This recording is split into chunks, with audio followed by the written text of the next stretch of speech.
Today I'm going to introduce you to one of the scummiest individuals that have surfaced during this in-depth report. And a lot of people thought that we were done, but we are not.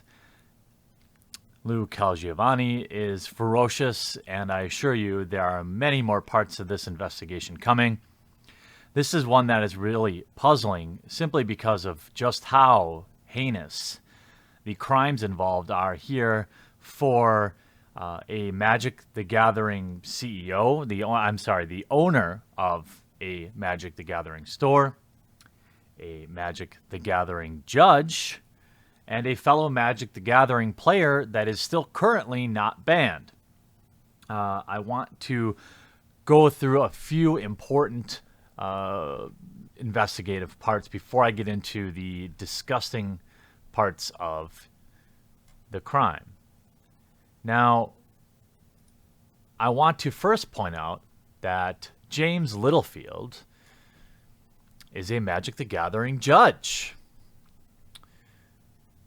who has served until relatively recently. I'm unsure why he's not serving as a judge. I couldn't find any official defrocking of him. Maybe he's just not active. Looks like the last event was in late 2016. I want to also establish that Mr. Littlefield was in attendance and played in Grand Prix Las Vegas. Even his followers know, or people are commenting on his post. Now, this is a place, obviously, banned players are no longer welcome from, but fortunately, Mr. Littlefield is not quite, bannable. And we can then go down to see, and by the way, I'll leave a link to the full article with basically irrefutable evidence of the scumbaggery. Mr. Littlefield winning the Dark Side Games in Las Vegas. Remember Dark Side Games and their Modern Masters debacle? Here he is winning FNM. And we can see here he is playing in the last pre-release, Rivals of Ixalan. Must have been a fun time. I don't know, I couldn't play in it. But as we can see, he's still active in the gaming community now, though he's gotten a little thick boy now. He is working, he's spending his time at the PvP zone in Las Vegas. Okay? Now you might be asking, wow, why do you think that this individual isn't exactly up to snuff?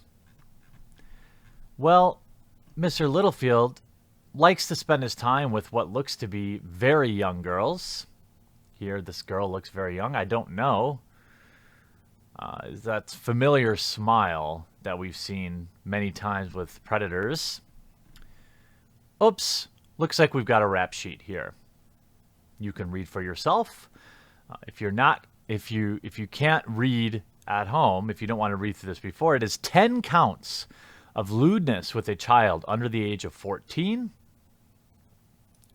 Each count with a child under the age of 14 is a Category A felony, punishable with up to life in prison. 14 counts of statutory sexual seduction. Ordinarily, sexual intercourse and anal intercourse or penetration committed by a person 18 years or older with a person who is 14 or 15 years old, at least 4 years younger than the perpetrator. In all, it is a staggering 20 charges. If he were to serve his terms concurrently, it would be up to 140 years in prison. Somehow, he was able to plead this down. But as you can see,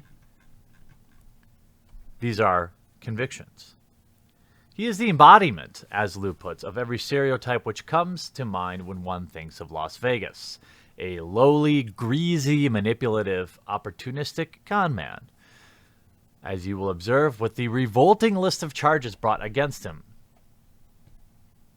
So we've established that he's still playing. He is not banned. On here we have By the way, this was brought to the attention of Elaine Chase and Wizards of the Coast almost a month ago. If only there was some sort of system to filter people with these types of convictions out. If only. Now, obviously as a player, this is not going to be an easy thing to detect. You're going to need to rely on people outing these types of people or having some sort of required disclosure by the player. But when you're a judge still in 2016, if you look at when these charges were, 2014, 2015, 2014. So he entered unfettered into the judge program where you could have complete access to minors in a position of power. Now, the Magic judges, again, don't see any problem with this. They don't think they need to background check themselves. Ask them yourself on Twitter. They don't think this is any kind of problem, even though, what is this now, 15 we've got? Imagine if we had the resources of a larger YouTuber. By the way, he's also a drug dealer. Here he is, selling what looks like Vicodins, I think. They're apparently a lot more sought after than the whites. I got $8 a piece, 10 of them. Here he's selling drugs to someone else. We can read about somehow his final live judgment event was 26th of September. He was an accused sex offender facing a life sentence in prison when he still presided over the Channel Fireball Santa Clara event. Who needs background checks, right? No need.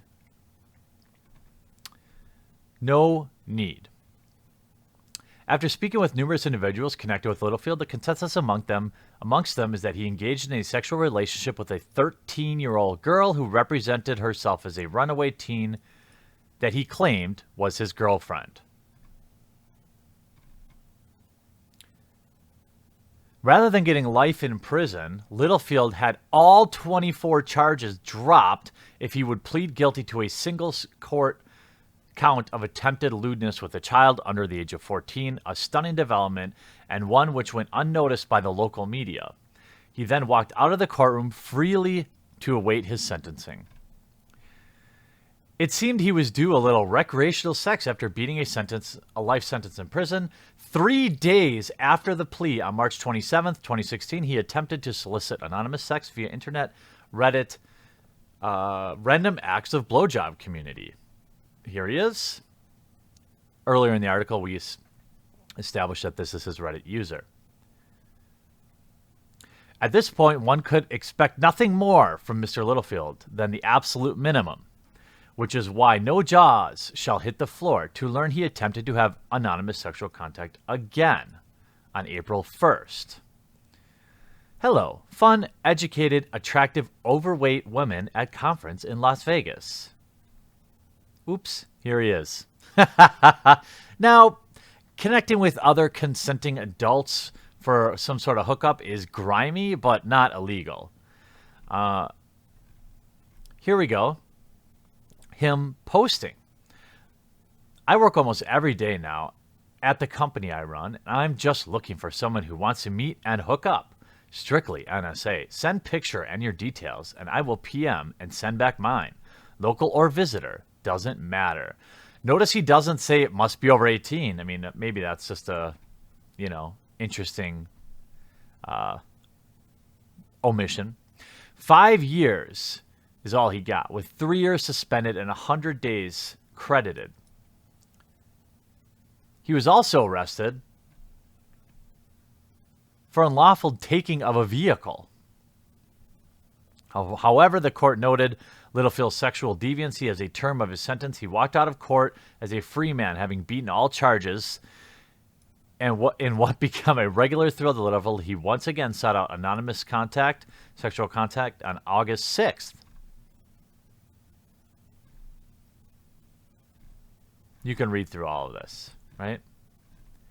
The point is, this guy is still convicted, pled guilty, existed in the judge program unchecked because the judges don't feel like they need to police themselves. They have come out publicly and said that only alt-right trolls, whatever that is, would want them to background check their own.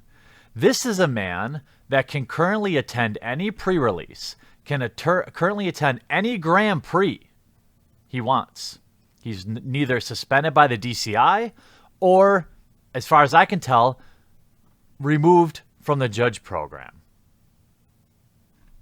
Lou did over 50 interviews to gather this. Here we have him selling drugs. We have him being convicted of being disgusting. We see him as an active judge. We see him active in the community. Right?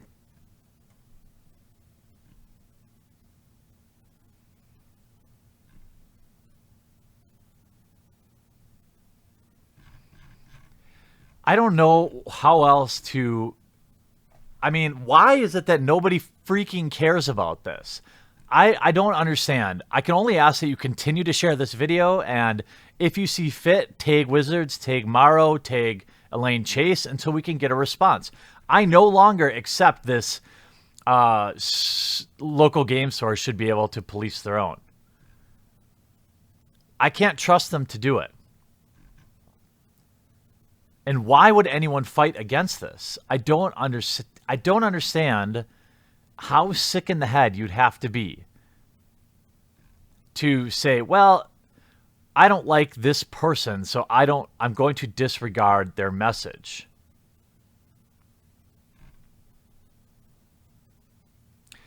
As per the policy stated by Wizards of the Coast Vice President of Marketing, Elaine Chase, maybe ask her about this.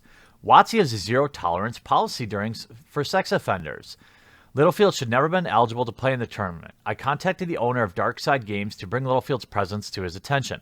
This conversation took place March 4th. I was assured Darkside Games in Las Vegas would take drastic actions to ensure sex offenders would not be allowed to participate in future tournaments. I was also assured Darkside Games would begin background checking all their players and make an announcement via social media regarding the new policy. None of these measures were taken. In a search of James Littlefield's DCI number showed he has been quite active, and as we just showed, as of April 3rd, he's not suspended. Why are we doing all the work? Start with the judges, okay? Clearly, they have a huge problem. I'm going to guess, based on the fact that we found almost 15 already, there's probably 30 or 40 more like him in the program. That's just the law of averages. I'm no longer negotiating on this. Magic judges, you need to clean your room. Wizards of the Coast, I'm done waiting for you to do anything about this. I'm going to go and I'm going to push this story again. And it's going to be on news again. And there's going to be articles written again. Because there's 3 more people just like him, and articles will be dropping over the next few weeks. Thank you, Lou, for all of this work. You can read the whole thing on the website. I have nothing really to do with any of this evidence gathering. This is all Lou.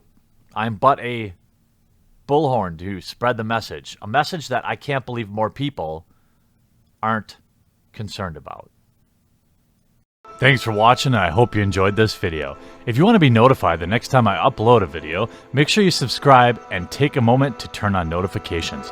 If you want to support the cause of this channel, it survives because of the amazing generosity of those that choose to back me on Maker Support.